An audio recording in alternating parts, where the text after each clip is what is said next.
Man, this whole thing hit me like a ton of bricks. I never imagined I'd be dealing with something this gut-wrenching.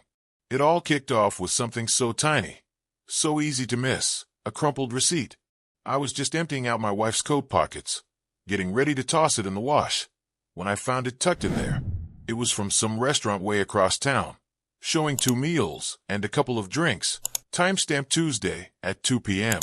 That raised my eyebrows because she'd sworn she was stuck in a staff meeting all day, munching a sandwich at her desk. Let me back up a bit to give you the full picture.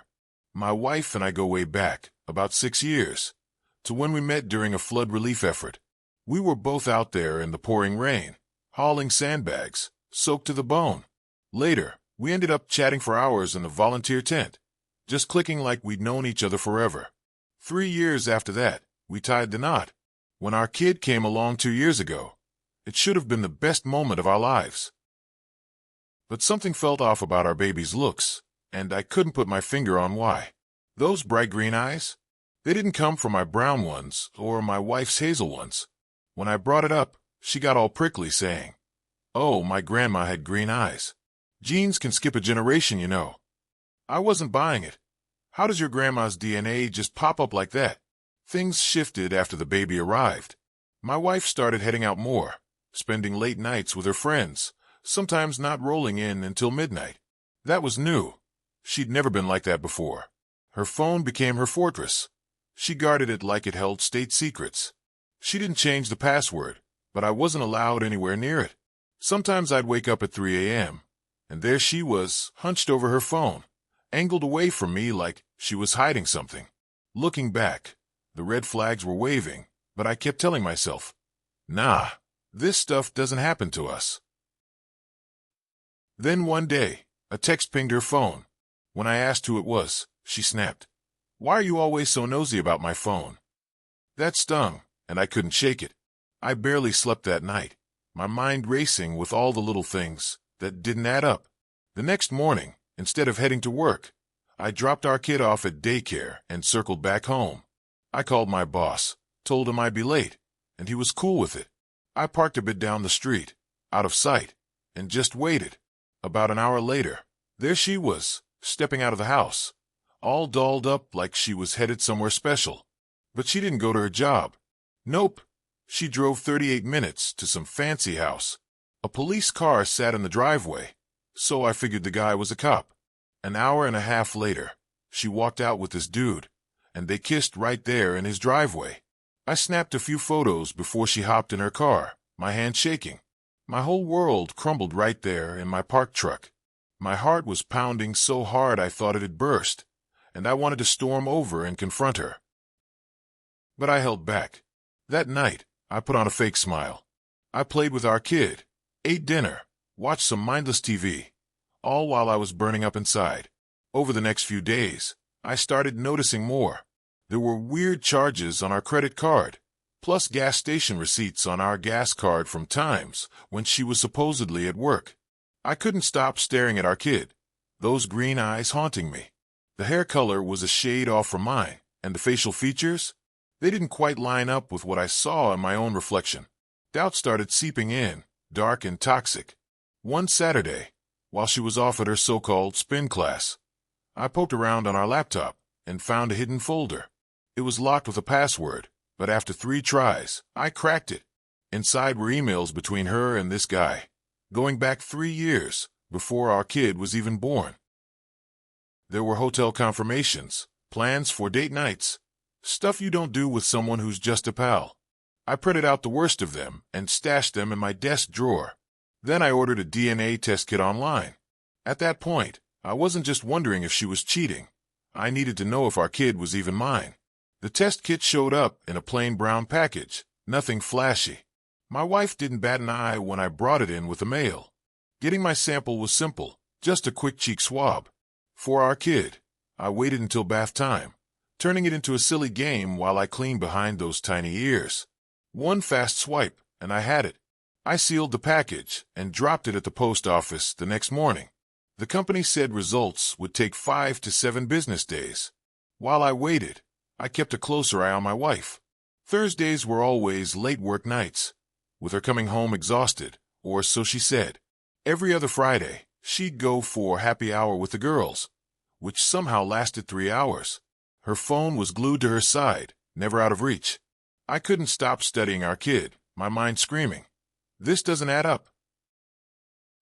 I dug out old baby photos and compared them to my childhood pictures. The nose, the ears, the jawline, nothing matched. At night, I'd lie next to my wife, wide awake, wondering how long she'd been playing me. I started checking her car when she was asleep. One time, I found a guy's jacket in her trunk. She claimed it was a co-worker's who needed a lift home.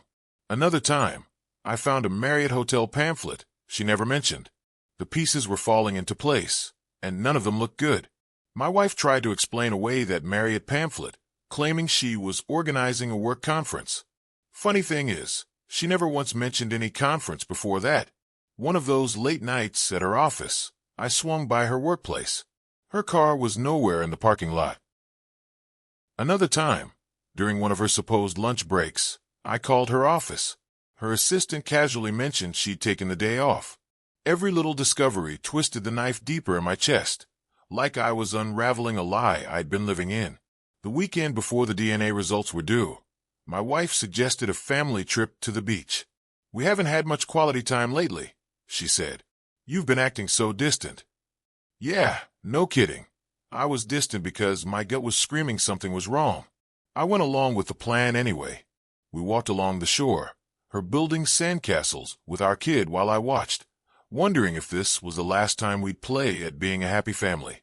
Her phone kept buzzing all weekend. She'd sneak glances at it when she thought I wasn't paying attention, like I wouldn't notice her secrecy. One night, after our kid was tucked in, I checked our phone records while she slept. 3 calls to the same number, all made while I was in the shower. Back home, the waiting game got brutal. I started slipping at work, my mind everywhere but my job. My boss pulled me aside one day, all concerned, saying, "Hey man, you doing all right?" I brushed it off with a "Yeah, I'm fine." But I was far from it. Those nights, I was knocking back more beers than usual just to crash out and quiet my racing thoughts. Every morning, I checked my email before even rolling out of bed, hoping for the DNA results. Nothing. Day after day, just an empty inbox. Then, on a Wednesday, it finally showed up, an email with the subject line, "Your results are ready." My finger froze over the link. Clicking it meant no turning back. Whatever was in there would flip my life upside down. I took a deep breath, steadied myself, and opened it. I skimmed past all the technical jargon about DNA markers and testing methods until I hit the line that stopped me cold. Probability of paternity, 0%. Not a maybe, not a chance, 0. I wasn't the biological father of the kid I'd been raising for 2 years, the kid who called me Dada, the one I taught to take his first steps. My hand shook so bad the phone slipped out of my grip and hit the floor. I couldn't stay in the house. It felt like the walls were closing in. I got in my truck and drove aimlessly for hours, my mind replaying that moment I saw her kiss that guy in his driveway. His shadowy figure kept flashing in my head, mocking me. I started gathering my proof, like I was building a case. I printed the DNA results, downloaded screenshots of sketchy texts I'd managed to capture, and pulled those damning emails between her and that guy. I spread it all out on the kitchen table, a timeline of betrayal staring back at me. Then I called her. "You need to come home now. It's an emergency." She rushed in, her face pale with worry. "What's wrong? Is our kid okay?" she asked, breathless. "Kid's fine at daycare," I said, my voice flat. "Sit down." Her eyes flicked to the table, and she froze. "What's all this?" she asked, her voice shaky. "You know damn well what it is." I shot back, sliding the DNA results toward her. "This says I'm not the father." No gasp, no shock, just tears welling up at her eyes. She already knew. "How long were you going to hide this from me?" I demanded. She stared at the floor, avoiding my gaze. 3 years, she mumbled. "It started before we got married." 3 years. Our entire marriage was built on a lie. And the kid? I pressed. She finally looked up, tears streaming down her cheeks. I wasn't sure at first, but deep down, I think I always knew. My stomach churned. Does he know? I asked, meaning the other guy. Maybe, she said. We talked about it when I got pregnant. He's married, too, with kids. We thought this was the best way. The best way? For who? Not for me, that's for damn sure. So you both just decided I'd raise his kid, live this fake life. I said, my voice rising. She sobbed harder. It wasn't like that. I love you, I just messed up. Messed up? I cut her off.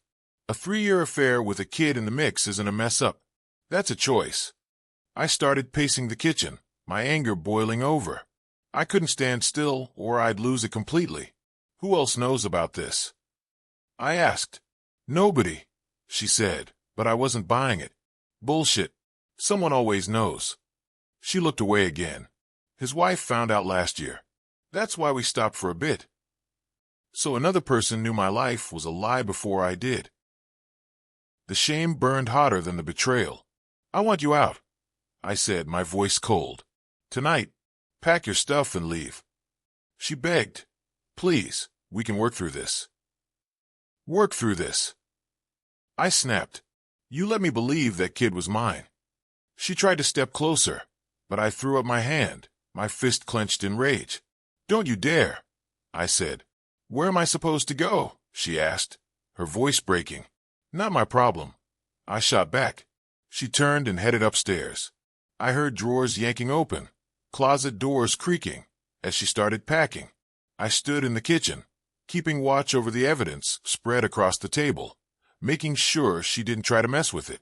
About an hour later, she came downstairs, dragging 2 suitcases behind her. Her voice cracked as she asked, What about our kid? I kept my tone steady. I'll pick them up from daycare. You need to find somewhere else to crash. Her face fell, like the reality of what she'd done was finally hitting her. Can I at least say goodbye? She pleaded. Not today, I said, my heart heavy but firm. I'll sort out the details later. After she walked out, the house felt like a hollow shell.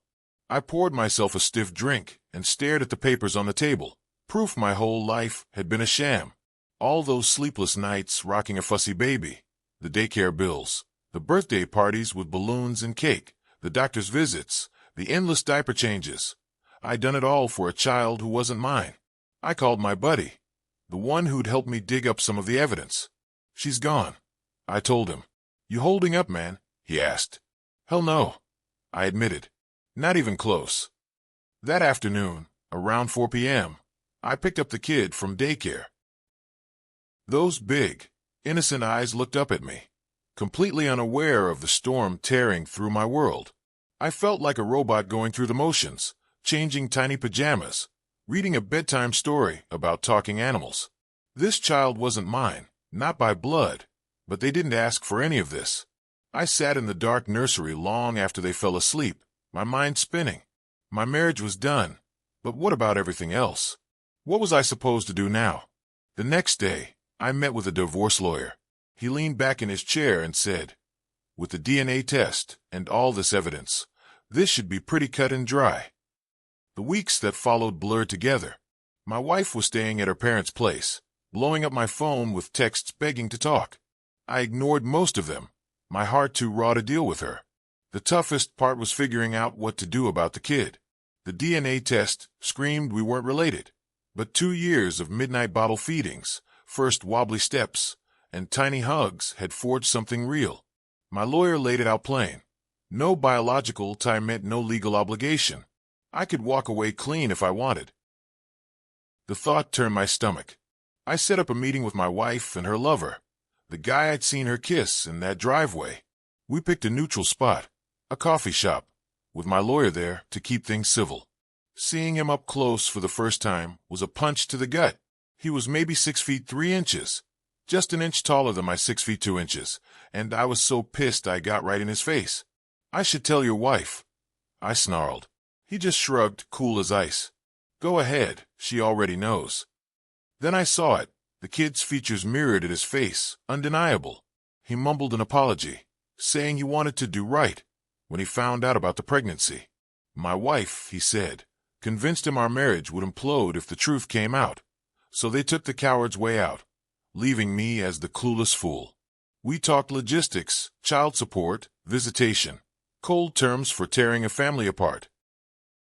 The divorce went through without a hitch. My wife didn't fight me on anything. I kept the house. She took most of the furniture and stuff. My parents were gutted, not just for me, but for the grandchild they now had to rethink in their hearts. 3 months after that awful day, the final divorce papers landed in my mailbox. My wife asked to meet one last time, just the two of us. We sat on a park bench, not too close, the air heavy between us. "I know you'll never forgive me," she started, her voice quiet. "I don't expect you to." My anger had cooled into something harder, more permanent. "The papers are signed," I said. "It's over." She slid an envelope across the bench. Inside was a letter, her attempt at an explanation, an apology, as if words could undo the damage. "I always knew the baby wasn't yours," she confessed, her eyes fixed on the ground. "I just wanted us to be a normal family so bad." That final truth hit like a brick, but it changed nothing. We hashed out the custody plan. She'd have primary custody. I'd get weekends. It wasn't legally required, but it was my choice to stay in the kid's life. Walking away from that park, something shifted inside me. Not forgiveness, not even close, but maybe the first step toward whatever came next. Back home, I boxed up our wedding photos, moved the furniture around, and slapped a fresh coat of paint on living room walls. It was like carving out space for a new chapter. That first weekend with the kid after everything was settled, we built a blanket fort in the living room, watched goofy cartoons, and made a messy pizza from scratch. Those small moments started building something new, a different kind of bond. The betrayal still stings, and the anger might never fully fade. But watching this little person grab my hand without a second thought, I knew one thing for sure. DNA doesn't make a dad. Some choices come from biology, others come from the heart. I chose to stick around, no matter what that test said. My marriage died the day those results came in, but something else kept going. A different kind of fatherhood. Not the one I planned, but real all the same. It's not the life I pictured, not the family I thought I'd have, but it's mine, and I'm walking this unexpected path forward.